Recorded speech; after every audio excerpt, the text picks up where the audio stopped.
네, 안녕하세요 여러분, QM 벤치입니다. 자, 오늘은 제가 이제 늘상 하는 그래픽카드, 마더보드 이런 게 아니라 메모리를 들고 왔는데요. 어떤 제품이냐? 바로 마이크론 크루셜 DDR5 6000 CL36 프로 오버클럭킹 화이트 제품이 되겠습니다. 모델명이 정말 복잡하죠.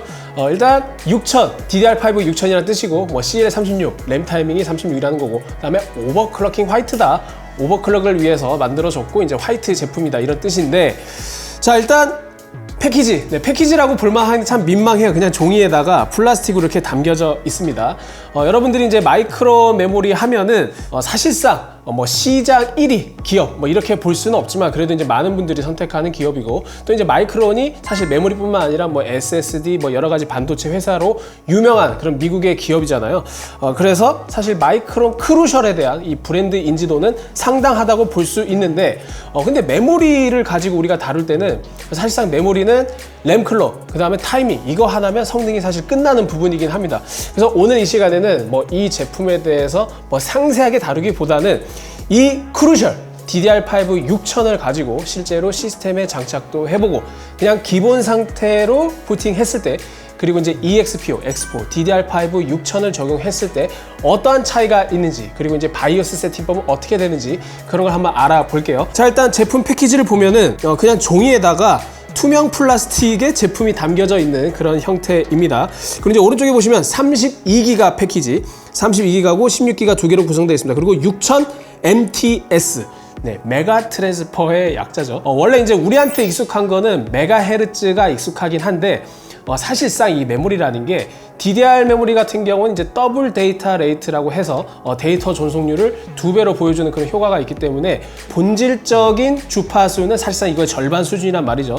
그래서 아마도 이렇게 최종적인 유효 클럭을 메가헤르츠보다는 MTS로 표기해 주는 것이 더 적절하다, 이런 의미에서 이 표기법이 통일화되고 있습니다.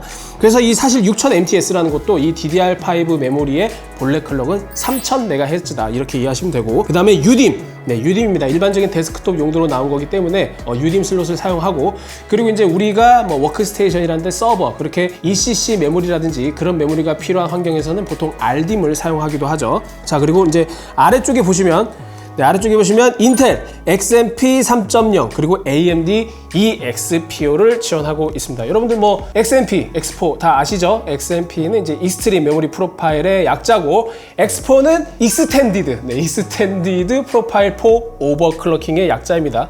그래서 XMP는 인텔, EXPO는 AMD가 만든 그런 프로파일 세팅 값이라고 이해하시면 되고, 자 이제 뒷면을 보니까 반가운 게 있습니다. 한국어가 표기되어 있어요. 더 높은 프레임 속도로 게임하기, 오버클럭킹 매니아를 위한 설계, 열 관리를 위한 고품질 히트 스프레더. 히트 스프레더가 뭐냐? 방열판 달려있다. 방열판 달려있다. 이렇게 이해하시면 되겠습니다. 물론 방열판 그 자체로 메모리 온도를 드라마틱하게 낮출 수 있는 건 아니지만, 그래도 이제 방열판이 달려있으면 아무래도 방열 성능을 조금 더 방열 면적을 확보할 수 있으니까 도움이 되고, 특히나 만약에 여러분들이 극한의 오버클럭킹을 도전한다, 그럴 때는 이제 액티브 쿨링 시스템을 고려할 수 있는데, 즉 추가로 쿨링팬을 다는 형태, 그 형태에 있어서는 방열판이 있는 게 확실히 낫기 때문에 이건 이점이 될 수 있겠죠. 자, 이제 메모리 한번 뜯어서 어떻게 생겼는지 한번 볼게요. 워낙 이 메모리는 사실상 화려한 외형 그런 것보다도 심플하게 구성되어 있기 때문에 그냥 하나만 봐도 별로 볼 게 없을 것 같긴 한데, 자 일단 RGB LED, 그 다음에 복잡한 외형 그런 게 전혀 없고 굉장히 심플한 화이트 방열판을 탑재하고 있습니다. 그 다음에 중간에 이제 크루셜 마이크론 이렇게 브랜드 로고가 각인되어 있고요. 뒷면에도 동일합니다. 그래서 여러분들이 화이트 시스템을 구성하시고자 할 때 고려할 수 있는 메모리가 아닌가 싶고, 그리고 이제 RGB LED가 없다는 것도 꼭 단점으로 보기에는 애매한 것이, 분명히 수요가 있거든요. 이제 LED 발광 자체를 이제 선호하지 않은 분들도 계시니까 그런 분들이 고려할 수 있을 것 같습니다. 근데 사실상 이 메모리가 지금 DDR5 6000에 CL36 스펙을 가지고 있는데, 가격대가 약 18만 원대로 제가 확인을 했거든요. 그래서 이제 가성비가 엄청 뛰어난 제품은 아닙니다. 그래서 여러분들이 이제 마이크론 크루셜 제품을 선택할 때 오로지 가성비만 추구한다, 그러면 사실상 이 제품 맞지 않는 것 같고, 그래도 이제 적절한 스펙의 화이트 시스템을 구성하고자 할 때 고려할 수 있는 제품 같아요.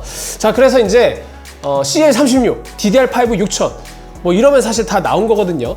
그래서 이제 6000이라는 메모리 속도가 인텔보다는 그래도 이제 AMD 플랫폼을 사용하시는 분들이 보통 이제 적당한 오버클럭을 하시는 게 CL 값은 여러분들이 이제 가지고 있는 메모리 오버클럭킹의 잠재력에 따라 다 다르겠지만 클럭 같은 경우에는 보통 6000 그리고 이제 그 이상을 바라본다면 뭐 6200 또는 6400까지도 이제 도전하신 분들이 계신데 사실상 AMD 플랫폼에 적합한 메모리가 아닌가 그런 생각이 듭니다. 그래서 오늘 저도 AMD 시스템을 준비를 해 봤으니까 직접 장착을 해서 그 성능을 한번 확인해 보도록 하겠습니다.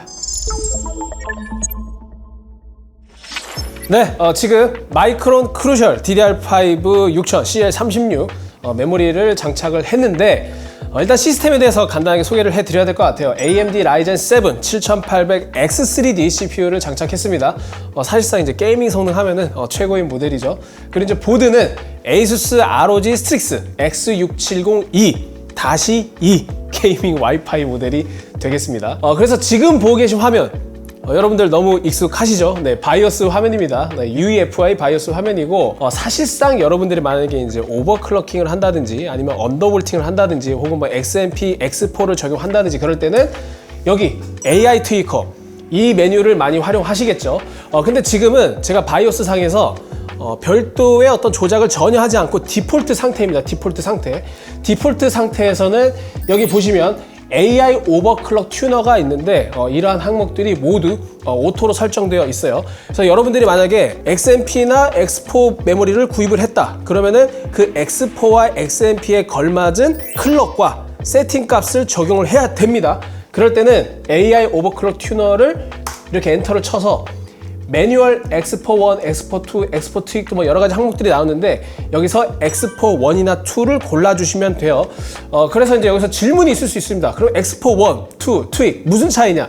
여기 보시면 바이오스 하단에 간단하게 설명이 되어 있긴 하는데 쉽게 설명드리면 X4 1 프로파일 같은 경우에는 기본적으로 메모리에 내장된 프로파일 값을 준수하되 세부적인 램 타이밍은 ASUS 보드가 최적화한 값을 사용한다 이런 뜻으로 이해하시면 되고 X4-2는 정말로 순정 그러니까 메모리에 저장된 프로파일을 모두 준수해서 거기에 맞춰서 세팅한다 이렇게 이해하시면 돼요. 그래서 여러분들이 만약에 구입한 메모리에 프로파일을 최대한 적용하고 싶다면 EXPO2를 골라주시면 되겠습니다. 바로 엔터 누르면 세부적인 메모리 클럭, 뭐 메모리 타이밍, 전압 이런 것들이 자동으로 적용이 됩니다. 밑에 보시면 뭐 메모리 프리퀀시, 네, 메모리 주파수 이것도 6000으로 되어 있고 그다음에 전압도 원래는 이제 오토로 되어 있는데 이게 1.35V로 전압이 인가되어 있어요. 그래서 이제 첫 번째로는 이 EXPO가 아니라 기본 상태에서 저희가 이제 성능을 한번 테스트를 해볼 텐데 오토로 두고 어떤 성능을 발휘하는지 한번 특성을 살펴볼게요. 오토로 뒀을 때는 여기 보이시죠? 타겟 D램 프리퀀시 5200으로 작동하게 됩니다. 네, AMD Ryzen 7000 시리즈의 플랫폼 기본적인 메모리 스펙이 5200이기 때문에 네, 5200 제덱 표준에 맞춰서 메모리 클럭과 세부 램 타이밍이 들어가는 걸로 이해하시면 되겠어요. 그래서 여러분들이 여기서 이제 주의하셔야 되는 게 물론 초보분들을 위한 설명입니다. 메모리 오버클럭 많이 해보신 분들은 전혀 뭐 도움이 안 될 내용이지만 혹시나 하는 마음에서 말씀드리면 여러분들이 아무리 오버클럭킹 메모리를 구매하셨다 하더라도 바이오스에서 EXPO나 XMP를 적용하지 않고 그냥 부팅해 버리면 그 클럭이 적용되지 않아요. 자, 그래서 제대로 적용이 됐는지 확인해 보려면 이제 CPU-Z를 실행해야 되겠죠. CPU-Z를 통해서 한번 확인해 보도록 하겠습니다. 제가 지금 X4 프로파일을 적용하지 않았기 때문에 사실상 메모리 탭으로 가보시면 2600MHz 즉 데이터 전속률로 환산하면 5200, 네, 5200 MTS가 되겠죠. 그리고 세부적인 램 타이밍도 CL42 값을 가지게 됩니다. 제덱 표준 값을 따르고 있어요. 그리고 이제 언커 프리퀀시는 이제 메모리 컨트롤러 클럭인데 2600으로 동기화가 되어 있습니다. 그래서 5200 상태에서 메모리 속도가 어떻게 나타나는지 간단하게 알아보기 위해서 아이다 64의 캐시 벤치마크를 한번 실행해 보도록 할게요. 네, 캐시와 메모리 벤치마크를 눌러주시고 스타트 벤치마크를 실행해 보도록 하겠습니다. 자, 스타트 벤치마크를 누르면 메모리 리드 라이트 카피 레이턴시 이 값이 측정됩니다. 기본적으로 5200 MTS면 이제 메모리 대폭이 대략 계산은 어떻게 하게 되냐면 5200에다가 일단 64를 곱해야 돼요. 보통 DDR 메모리의 메모리 버스 폭이 64비트이기 때문에 64를 곱해주시고 다시 나누기 8을 해야 됩니다. 왜? 우리가 일반적으로 얘기하는 메모리 대역폭은 단위가 비트가 아니라 바이트이기 때문에 비트 기반으로 형성된 데이터 전송률 단위를 변환하기 위해서는 다시 나누기 8을 해줘야 돼요. 그래서 결과적으로 5200 곱하기 8이 메모리 대역폭이다, 이렇게 이해하셔도 됩니다. 그래서 5200 곱하기 8 하면은 뭐 대충 4만을 조금 넘는 그런 수준인데, 여기서 듀얼 채널, 듀얼 채널이 적용되기 때문에 또다시 곱하기 1을 하면은 뭐 한 80기가 이상의 메모리 대역폭을 가지게 되겠죠.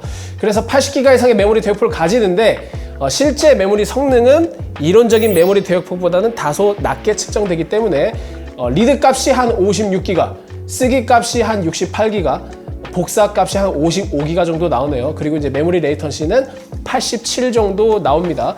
그래서 이거 번외인데 메모리 속도는 이 정도 되고, 여기 보시면 CPU에 내장된 L1 캐시, L2 캐시, L3 캐시도 확인할 수 있는데 메모리 속도에 비하면 정말 어마어마하게 빠릅니다. 네, 어마어마하게 빨라요. 지금 보시면은 2439기가, 즉 2테라가 넘는 속도로 데이터를 주고받는다는 얘기예요. 그만큼 속도가 빠를 수밖에 없는 게, 이 캐시라는 거는 일반적인 우리가 사용하는 시스템 메모리보다는 훨씬 더 물리적으로 가깝죠. 왜? CPU랑 붙어 있잖아. CPU랑 붙어 있으니까 훨씬 더 가깝고, 그만큼 훨씬 더 자주 빈번하게 사용돼야 되는 명령어 데이터들이 캐시 메모리에 저장이 됩니다.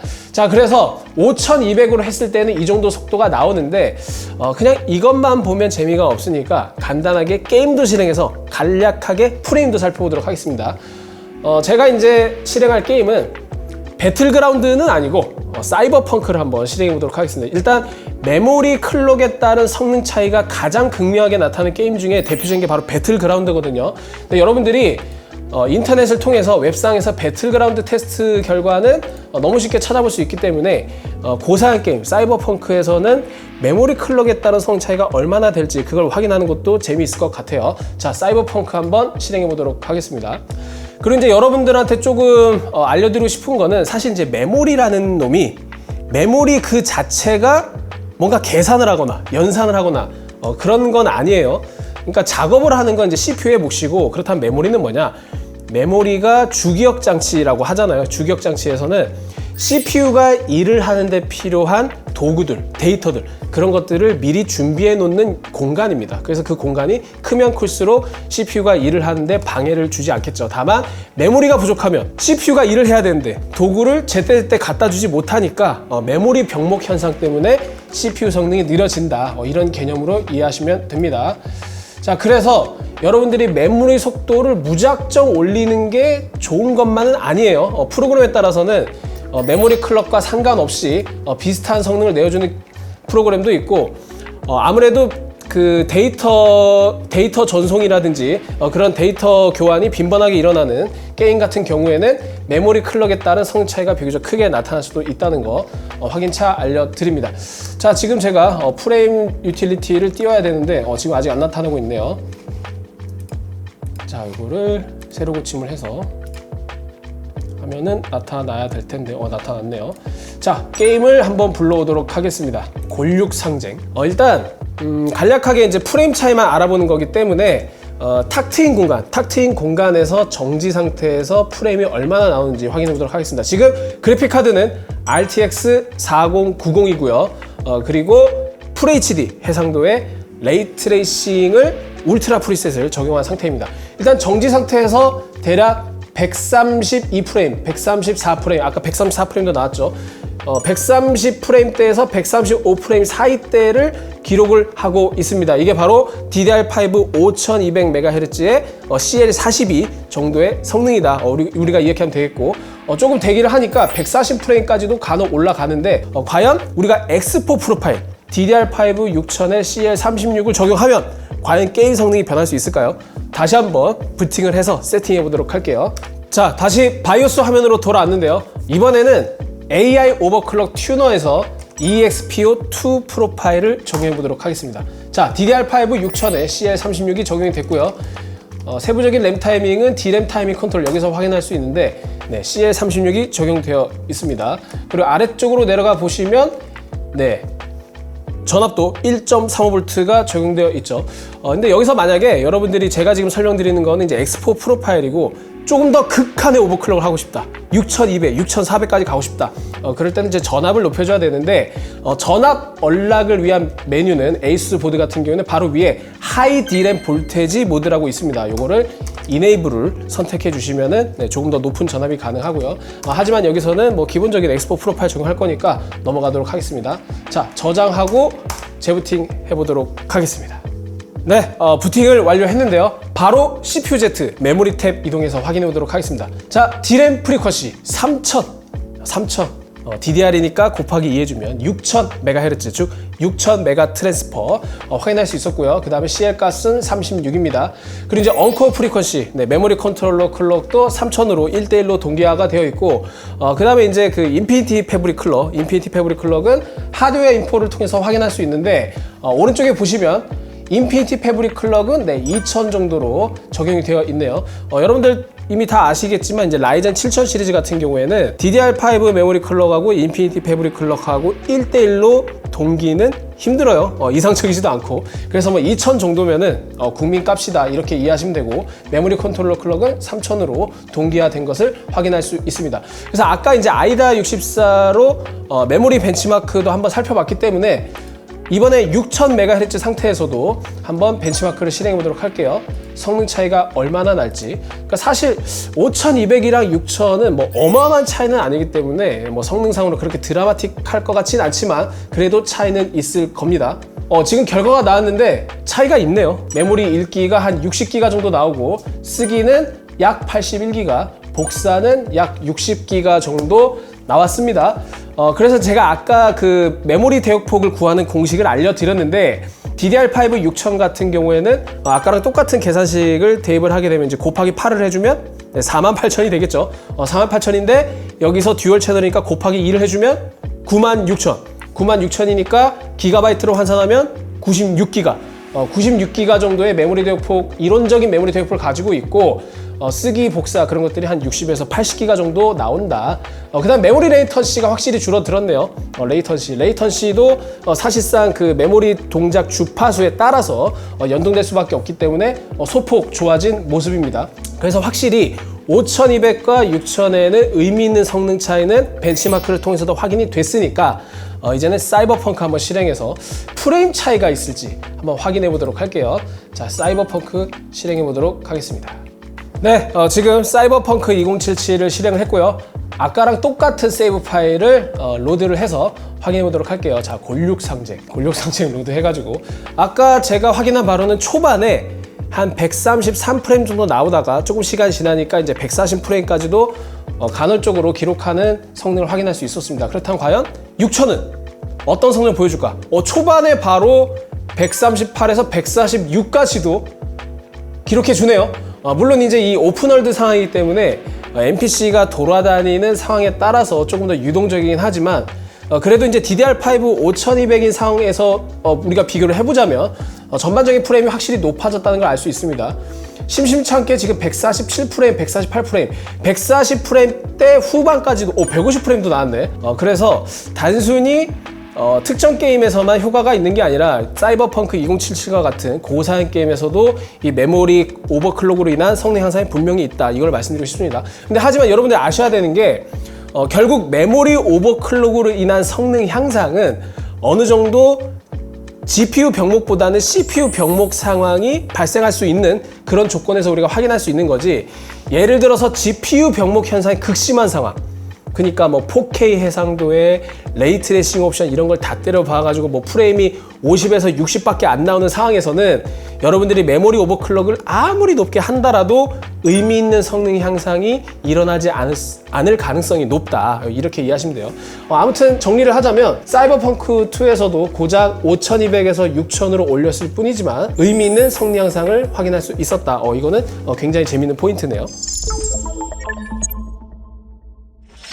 네, 지금까지 마이크론 크루셜 DDR5 6000 CL36 프로 오버클럭킹 화이트 제품을 알아봤습니다. 일단 이 제품 같은 경우는 이제 16기가 2개, 32기가 패키지죠. 그리고 이제 가격대가 이제 18만 원대. 그래서 가성비가 무척 뛰어나다. 그렇게 보기는 힘들 것 같아요. 그런데 이제 매력이라고 한다면 이제 LED가 없고 굉장히 심플하고 이제 화이트라서 깔끔한 화이트 PC를 구성하신 분들한테 괜찮은 선택이 될 것 같고, 그리고 이제 사실 메모리라는 게 제가 이제 잠깐 살펴봤지만 6000으로 저희가 이제 비록 테스트를 했으나 내부적으로 저희가 6200, 6200도 테스트를 해봤는데 전압을 높이니까 그래도 손쉽게 6200은 정상 작동하는 걸 확인을 했습니다. 그런데 이제 6400이 이제 AMD 플랫폼에서 이제 달성하기 어려운 그런 클럭인데 제가 이제 시간 관계상 정말 오랫동안 테스트를 해보진 않아서 제가 단언할 수는 없지만 6400은 실패했어요. 6400은 실패했고, 그래도 이제 현실적으로 6200까지는 가능했다. 물론 이제 이게 샘플 하나에 국한된 결과라서 모든 제품에 적용되진 못하겠지만 그런 테스트 결과도 좀 공유를 해드려요. 그래서 뭐 전반적으로 무난한 제품이고, 말씀드렸듯이 메모리 오버클럭이라는 것이 사실상 정말 한없이 파고들면 끝도 없는 그런 매력을 가지고 있긴 합니다. 왜냐면 이제 요새 CPU 오버클럭이 너무 재미가 없잖아요. 터보 부스트다, 뭐 부스트 클럭이다, 뭐 이런 기술들이 너무 발전을 해가지고 애초에 올코어 오버클럭을 하는 것이 사실상 현실적인 이점을 가져다 주는 게 별로 없어요. 그래서 이제 많은 분들이 이제 메모리 오버클럭에 집중하고 계신데, 사실상 메모리 오버클럭도 한 번 빠져들면은 정말로 이게 사람 정말 피 말리는 그런 놀이거든요. 그래서 뭐 그런 분들이 보시기에는 조금 부족할 수 있습니다. 아무래도 조금 더 하이 스펙 그런 메모리들이 존재하니까. 하지만 그런 것보다는 그냥 간편하게 EXPO 적용해서 깔끔한 시스템 구성을 하고 싶다, 그런 분들은 마이크론 크루셜 제품 한 번쯤 고려해 보시는 거 좋을 것 같네요. 네, 이상 QM 벤츠였고요. 다음에 재밌는 컨텐츠로 찾아오도록 하겠습니다. 여러분 안녕.